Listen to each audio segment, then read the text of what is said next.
What's up, guys? Welcome back. So today I'm going to show you how to replace the air compressor in our Airlift WirelessOne EZ system. Let's get into it. So as you guys know, if you follow the channel, we have the Firestone 2445 airbags on the truck, and we have it hooked into the Airlift WirelessOne EZ.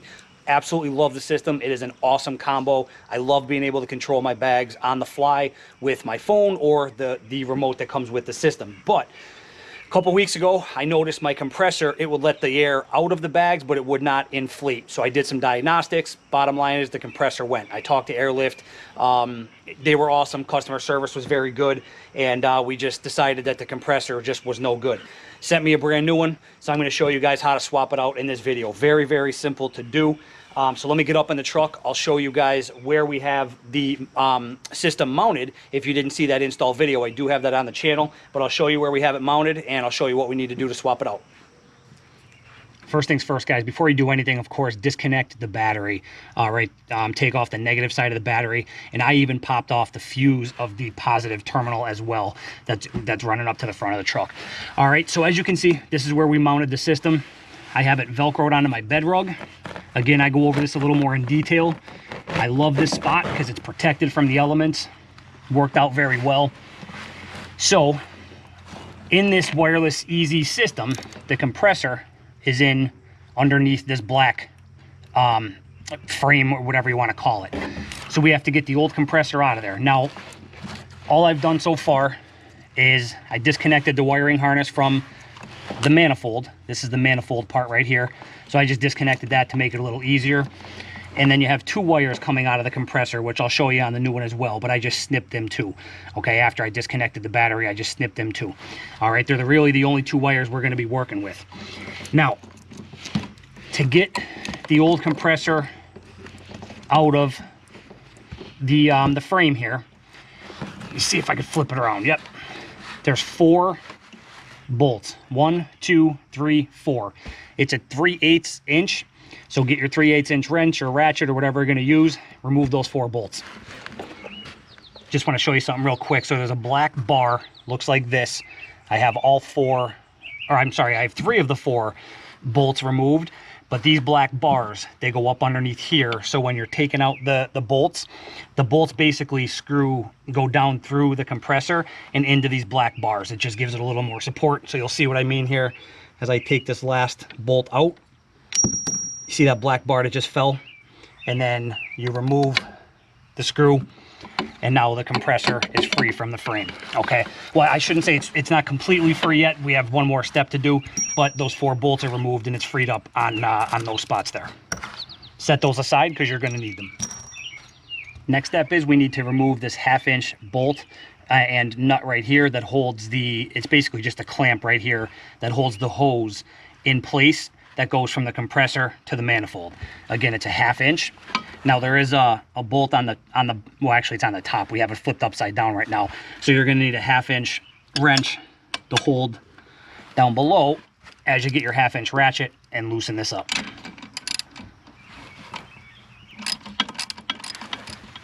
Now we can go ahead and remove that hardware. Again, just set it aside. We may need it. Now we can take the clamp. Hopefully you guys can see this all right. But now we can take the clamp that was holding it to the frame and open it up and slide the hose out of that clamp and set the clamp aside. We're going to need it for the new system. Now you can see the compressor is completely freed up, other than we're going to replace this whole thing, the filter and everything. So the compressor is completely free from the mounting system and from the manifold, other than the hose that goes into the manifold.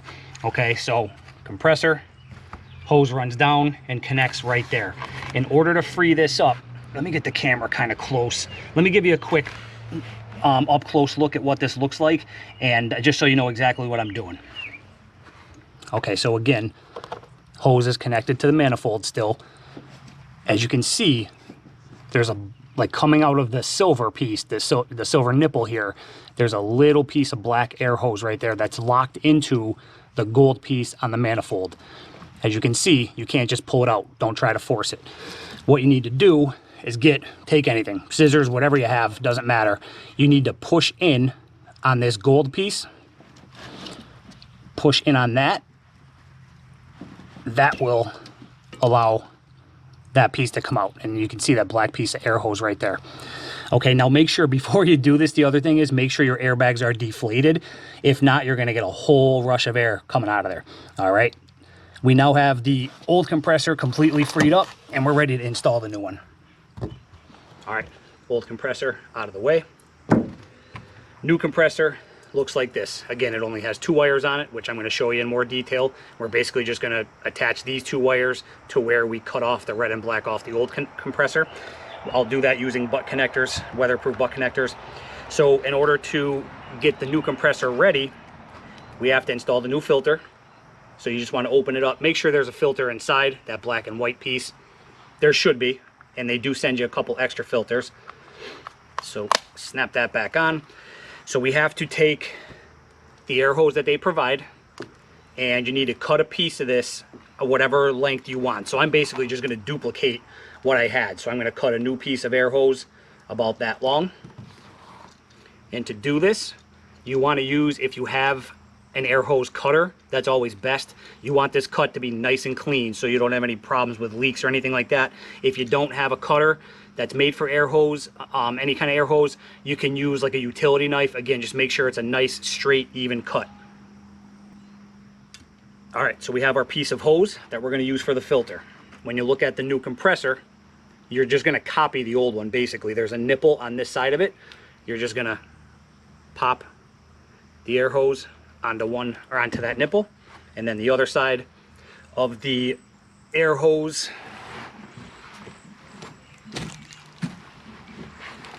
you get a new adapter that looks like this. Again, you can't really mess this up. You're basically just copying the old compressor. So you're going to take the adapter and screw it onto the back of the air filter. There's only one spot you can thread it onto. Just want to screw it on. You don't have to go crazy. You could actually just hand tighten this. That's completely fine. And then of course the other side of the air hose coming off the new compressor, the other side of the air hose is going to go to the back of the adapter that we just screwed on. Now the only other thing we need to do is, if you remember on the old compressor, this silver piece that we're going to attach back into the manifold, it had that little piece of black air hose. So we're going to have to cut another tiny piece of air hose, maybe, I don't know, it's about maybe 1.5 inches or so, roughly. Doesn't have to be exact, it's just a small piece of air hose.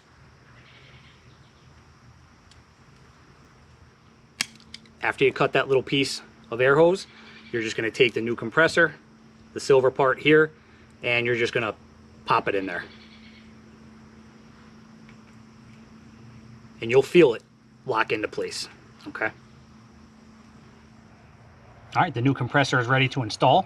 So as you're looking at the brace and the manifold, you can see this is the end where the power wire, the power harness, I should say, would go into the manifold.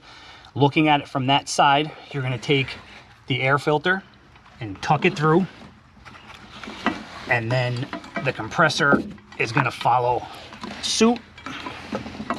Just kind of feed that filter wire or filter hose through there, and we're just going to reattach the new compressor exactly how we remove the old one. Okay, you want this end of the new compressor with that little piece of black air hose, you want this end to be on the end where the harness would go into the manifold, because that's where that gold spot is that we're going to pop this piece of air hose into. So holding the compressor up, I'm going to take one of those black bars, line it up with the holes here, and take 2 of the bolts, feed them down through, and start attaching the new compressor to the frame. And you can just get them started just enough to hold those black bars in place, and then I'll go back with my ratchet and tighten them down. Okay, now that we have them 4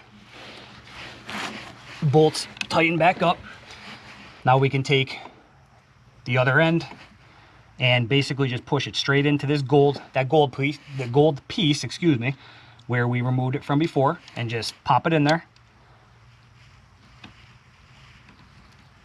And again, you'll feel it kind of lock in. Just give it a nice little tug, make sure it's in there nice and tight. And then we'll take the clamp and reattach that to secure this hose into place. Last step, guys, connecting the 2 wires coming off of the compressor, which as you can see right here, red and black. They're gonna go to the 2 wires that you cut. Again, you're making the same connections from the old compressor. So the red is gonna go to the red with the white stripe from the power harness, and then the black is your grounding. So I'm just gonna make those connections using my weatherproof butt connectors. We'll reconnect the battery, make sure everything works.